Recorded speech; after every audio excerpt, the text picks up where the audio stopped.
ಮತ್ತು ಇನ್ನೊಂದು ನಮ್ಮ ಈ ಕಾರ್ಪೊರೇಷನ್ನಲ್ಲಿ nominated MLCs, nominated Rajya Sabha members, nominated elected ಆ ಭಾಗದ ಜ್ಯೂರಿಸ್ಡಿಕ್ಷನಲ್ ಗೆದ್ದಿರೋರು ವೋಟಿಂಗ್ ರೈಟ್ಸ್ ಇರುತ್ತೆ, ಮೆಂಬರ್ ಆಗೋದ್ರಲ್ಲಿ ಸೂಕ್ತ ಇದೆ ಸರ್. ಇಲ್ಲೆಲ್ಲೋ ರಿಸೈಡ್ ಆಗಿರೋರು ರೆಸಿಡೆನ್ಸ್ ಏನು ಅಂತ ನಾವು ನೋಡಿದ್ವಿ. ಕೆಲವು ಸಂದರ್ಭದಲ್ಲಿ ಅಡ್ರೆಸ್ಗಳು ಬದಲಾಗೋದು, ಸೇರಿಸೋದು, ಜೋಡಿಸ್ಕೊಳ್ಳೋದು, ಎಲ್ಲರೂ ಒಂದು ಸ್ವಲ್ಪ ಒಂದು ಎರಡು ಓಟ್ ಶಾರ್ಟ್ ಅಂದಿದ ತಕ್ಷಣ ಏನಾಗುತ್ತೆ ಗೊತ್ತಿದೆ. ಯಾವ ಒಂದು ನಾಮಿನೇಟೆಡ್ ದಯವಿಟ್ಟು ಅಲ್ಲ, ಇವತ್ತು ಯಾರಿಗೆ ಅನುಕೂಲ ಆಗುತ್ತೆ ಯಾರಿಗೆ ಬಿಡುತ್ತೆ ಅದು ಮುಂದಿನ ದಿನದಲ್ಲಿ ಹೇಳುತ್ತೆ. ಆದರೆ ಕಾನೂನು ಮಾಡ್ತಾ ನಾವು ಕೇಳ್ಕೊಳ್ಳೋದು, ದಯವಿಟ್ಟು ನಾಮಿನೇಟೆಡ್ ಕಾರ್ಪೊರೇಟರ್ಗೆ ವೋಟಿಂಗ್ ರೈಟ್ಸ್ ಇಲ್ಲ, ಈ ನಾಮಿನೇಟೆಡ್ MLCಗಳು ನಾಮಿನೇಟೆಡ್ ರಾಜ್ಯಸಭಾ ಮೆಂಬರ್ಗಳಿಗೆ ಯಾಕೆ ಇಲ್ಲಿ ಕೊಡ್ತೀರಾ? ದಯವಿಟ್ಟು ಅದನ್ನೊಂದು ಕೈ ಬಿಡಿ ಅಂತ ಬಹಳ ಸ್ಪಷ್ಟವಾಗಿ ಹೇಳಕ್ಕೆ ಇಷ್ಟಪಡ್ತೀನಿ ಸರ್. ಇವನ್ ಕಾರ್ಪೊರೇಷನ್ ಮೆಂಬರ್ ಆಗಿ corporation no, if you want ಯಾವ MLAಗೂ ರಾಜ್ಯಸಭೆಗೆ MLCಗೆ ವೋಟಿಂಗ್ ಬೇಡ ಅಂತಂದ್ರೆ it is decided by this one. ಈಗ ನಾವೇ ಎಲ್ಲ MLAಗಳನ್ನ ವೋಟಿಂಗ್ ರೈಟ್ ಅಲ್ಲಿ ಲೋಕಲ್ ಇವ್ರಿಗೆ ನಾಮಿನೇಟೆಡ್ ಎಲ್ಲೂ ವೋಟಿಂಗ್ ರೈಟ್ ಇಲ್ಲ. ಕೊಟ್ಟಿದ್ದೀರಾ ಸರ್ ಈ ಬಿಲ್ಲಲ್ಲಿ ಕೊಟ್ಟಿದ್ದೀರಾ ಸರ್? ಎಲ್ಲಿ ನಾಮಿನೇಟ್ ಇಲ್ಲೇ ನಿಮ್ಮ ಕೊಟ್ಟಿದ್ದೀರಾ ಬುದ್ಧಿ? ನಾನೇನು ಸುಳ್ಳು ಹೇಳ್ತಿದ್ದೀನ? ಇಲ್ಲಿ ನಾಮಿನೇಟೆಡ್ ಫಾರ್ ಮೇಯರ್ ಅಲ್ವಾ? MLC is an MLC. What is the difference in between nominated and regular? ಹಳೇದೇ ನೆನಪಿಸ್ಕೊಬಿಡಪ್ಪ, ಮುಂದಕ್ಕೆ ಹೋಗಿ ಯಾಕೆ ಹೋಗ್ತೀನಿ? ಹಳೇದ್ ನೀನ್ ಆಗಿದ್ನ ಬಿಟ್ಬಿಡು. ಅಲ್ಲ, ಹೊಸ ರೂಲ್ಸ್ ಮಾಡಕ್ ಕೊಟ್ಟಿದ್ದೀರಲ್ಲ ನೀವು ಹಂಗಾರೆ. ಏನು ನಾಮಿನೇಟೆಡ್ MLC ಮುಂಚೆಯಿಂದ ಇರ್ಲಿಲ್ವಾ? ಮುಂಚೆಯಿಂದ ಕಾರ್ಪೊರೇಷನ್ ಇದ್ದಾಗಿಂದ ಇಲ್ವಾ ಡಾಕ್ಟ್ರೆ? ಈಗ ನಾನು ಕೇಳ್ಕೊಳ್ಳೋದು ಮುಂಚೆ ಇರಲಿಲ್ಲ. ವೋಟಿಂಗ್ ರೈಟ್ಸ್ ಎಲ್ಲಿದ್ದೀರಿ? ಯಾವಾಗಿಂದ ಇತ್ತು? ಭೈರತಿ ಅವರೇ, ನೀವೆಲ್ಲಿ 2007 ಇಂದ 2007 ನಲ್ಲಿ ತಂದಂತ ಇದು 2007 ನೀವೇ ಹಂಗಾದ್ರೆ ಕನ್ಫ್ಯೂಷನ್ ಮತ್ತೆ ನೀವೇ ಮಾಡ್ಬೇಕು ಅಬ್ಜೆಕ್ಷನ್ ಹಾಕಿದ್ರೆ.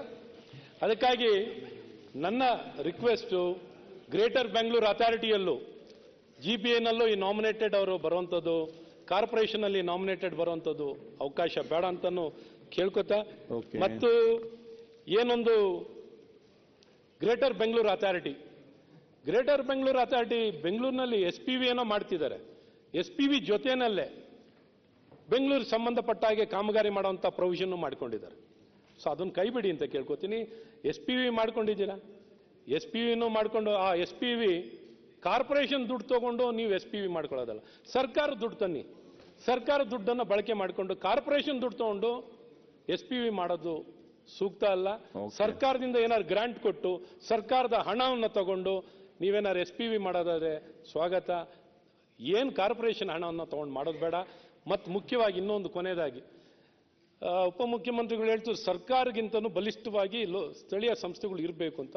ಅವರು ಮೊದಲು ಜಿಲ್ಲಾ ಪಂಚಾಯತ್ ಸದಸ್ಯರಾಗಿ ಲೋಕಲ್ ಬಾಡಿಗಳು ಬಹಳ ಸದೃಢವಾಗಿರಬೇಕು ಅಂತ. ಆದರೆ ಲೋಕಲ್ ಬಾಡಿ ಸದೃಢತೆಯನ್ನ ಬರೀ ಜವಾಬ್ದಾರಿ ಜಾಸ್ತಿ, ಅಧಿಕಾರ ಕಮ್ಮಿ, ದುಡ್ಡು. ಇವತ್ತು ಈ ಕಾರ್ಪೊರೇಷನಲ್ಲಿ ಏನೇ ಉತ್ಪಾದನೆ ಆಗಬೇಕು ಅಂದ್ರು ಪ್ರಾಪರ್ಟಿ ಟ್ಯಾಕ್ಸ್ ಬಿಟ್ರೆ ಇನ್ಯಾವುದು ಹಣ ಇವತ್ತು ಬೆಂಗಳೂರಿನಲ್ಲಿ ಸರ್, ಇವತ್ತು ಯಾವುದೇ ಕಾಮಗಾರಿಗಳು ನಿಮ್ಮಲ್ಲಾರ ನೀವು ಗ್ರಾಮೀಣ ಭಾಗಕ್ಕಾರ ನೀವು ಬೇರೆ ಬೇರೆ ನಮ್ಮ ವಿವಿಧ ಇಲಾಖೆಗಳಿಂದ ಕೆಲಸಗಳು ಮಾಡಿಸ್ಬೋದು.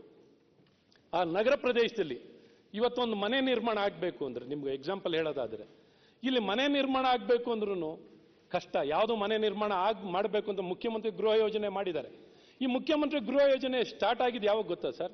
2015ರಲ್ಲಿ ಶುರು ಮಾಡಿದ್ರು. 2015ರಲ್ಲಿ ಶುರು ಮಾಡಿದ್ದು 1 ಲಕ್ಷ ಮನೆ. 2015ರಲ್ಲಿ ಶುರು ಆಗಿರುವಂಥ 1 ಲಕ್ಷ ಮನೆ ಇವತ್ತಿಗೂ ಅರ್ಜಿ ಕರೆದು ಎಷ್ಟು ಮಂದಿ ಇದ್ದಾರೆ ಗೊತ್ತಾ ಸರ್? 35,000 ಜನ, 45,000 ಜನ ಅರ್ಜಿ ಹಾಕಿರೋದು. ಆ ಅರ್ಜಿ ಹಾಕಿರೋರಲ್ಲೂ ಆ ದುಡ್ಡನ್ನು ಕಟ್ಟಿ ಏನು 5 ಲಕ್ಷ 6 ಲಕ್ಷ ರೂಪಾಯಿ ಕಾಂಟ್ರಿಬ್ಯೂಷನ್ ಫಂಡ್ ಕಟ್ಟಬೇಕಾಗಿದೆಯೋ ಅದನ್ನು ಕಟ್ಟಲಿಕ್ಕೂ ದುಡ್ಡಿಲ್ಲ.